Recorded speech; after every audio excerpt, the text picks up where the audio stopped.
Bonjour, bonjour mes très chers. Pour ceux qui ne me connaissent pas encore, moi c'est Ismaël Yahya Garba. Ne vous inquiétez pas, vous allez apprendre à me connaître. Parce que je serai fréquent. Je vois les gens se stagner autour d'un sujet, soi-disant la chérité de la vie. Que la vie coûte cher, ceci coûte cher, c'est là augmenté de prix. Papa. Les gens ne font qu'en parler. J'ai dit ok, si vous voulez qu'on en parle, on va en parler. D'abord, qu'est-ce qu'on appelle la chérité de la vie? Quand est-ce qu'on parle de la chérité de la vie?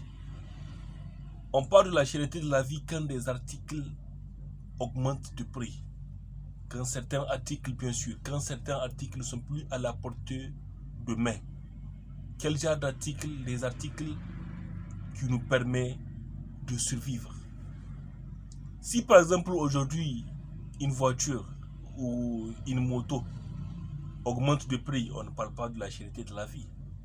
Si une voiture qui se vend à 1,5 million se retrouve à 2 millions ou à 3 millions, on ne parle pas de la chérité de la vie. On sait très bien que la voiture n'est pas à la portée de n'importe qui. Si une moto qui coûte 500 000 aujourd'hui et qui se retrouve à 700 voire 800 000, là on ne parle pas de la chérité de la vie parce qu'on sait que la moto aussi n'est pas à la portée de tout le monde. Si par exemple un frigo augmente de l'argent, c'est-à-dire un frigo qui se vend à 250 000 se retrouve à 300, 400 000, on ne parle pas de la chérité de la vie parce que ce sont des produits de seconde nécessité.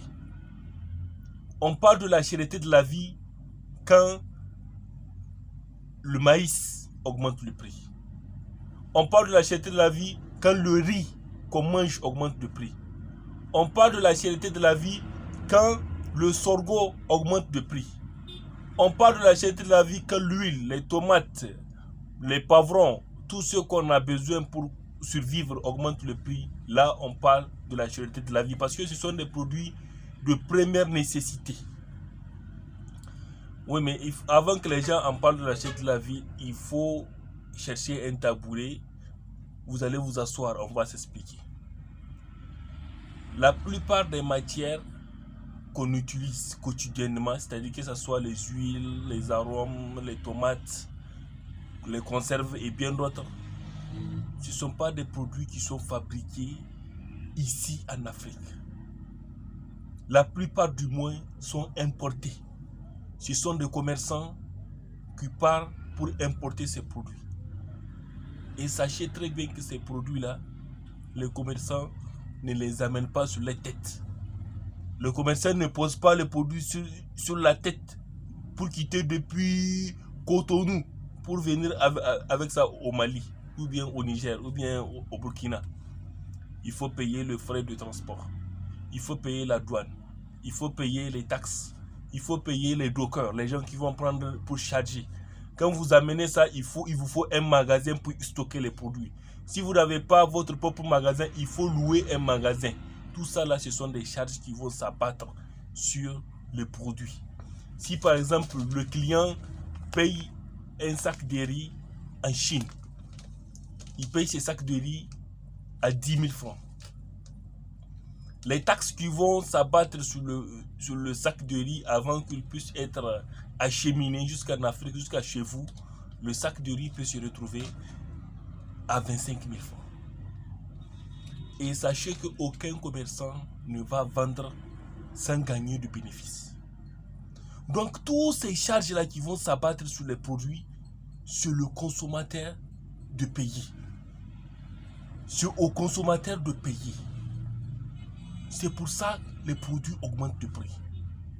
Le chauffeur qui va conduire le camion avec les riz pour venir avec ça jusqu'à votre localité, il doit mettre de l'essence. Si l'essence augmente le prix, automatiquement le chauffeur augmente aussi le prix du transport.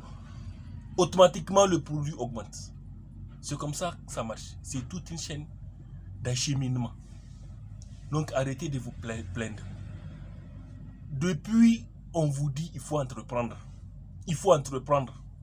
Il faut entreprendre. Même pas faire des grandes entreprises, au moins l'agroalimentaire, la transformation des matières premières.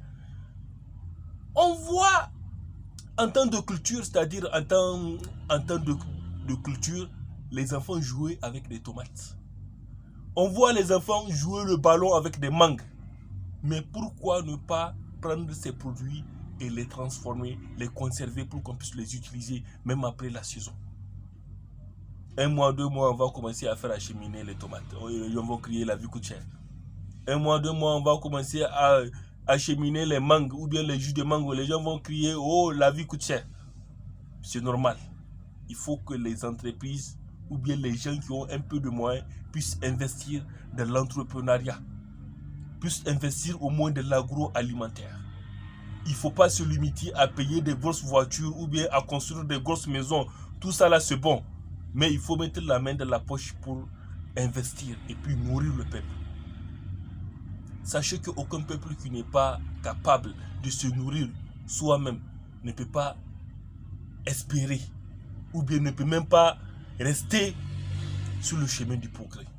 Parce qu'il va falloir que vous soyez capable de vous nourrir vous-même avant de pouvoir vous éduquer, avant de pouvoir vous épanouir, avant de pouvoir créer d'autres choses, par exemple la technologie. Donc vraiment les amis, il faut se mettre au travail. Il faut se mettre au travail. Passez une très belle journée les amis, c'est tout pour aujourd'hui. N'oubliez pas de vous abonner et liker.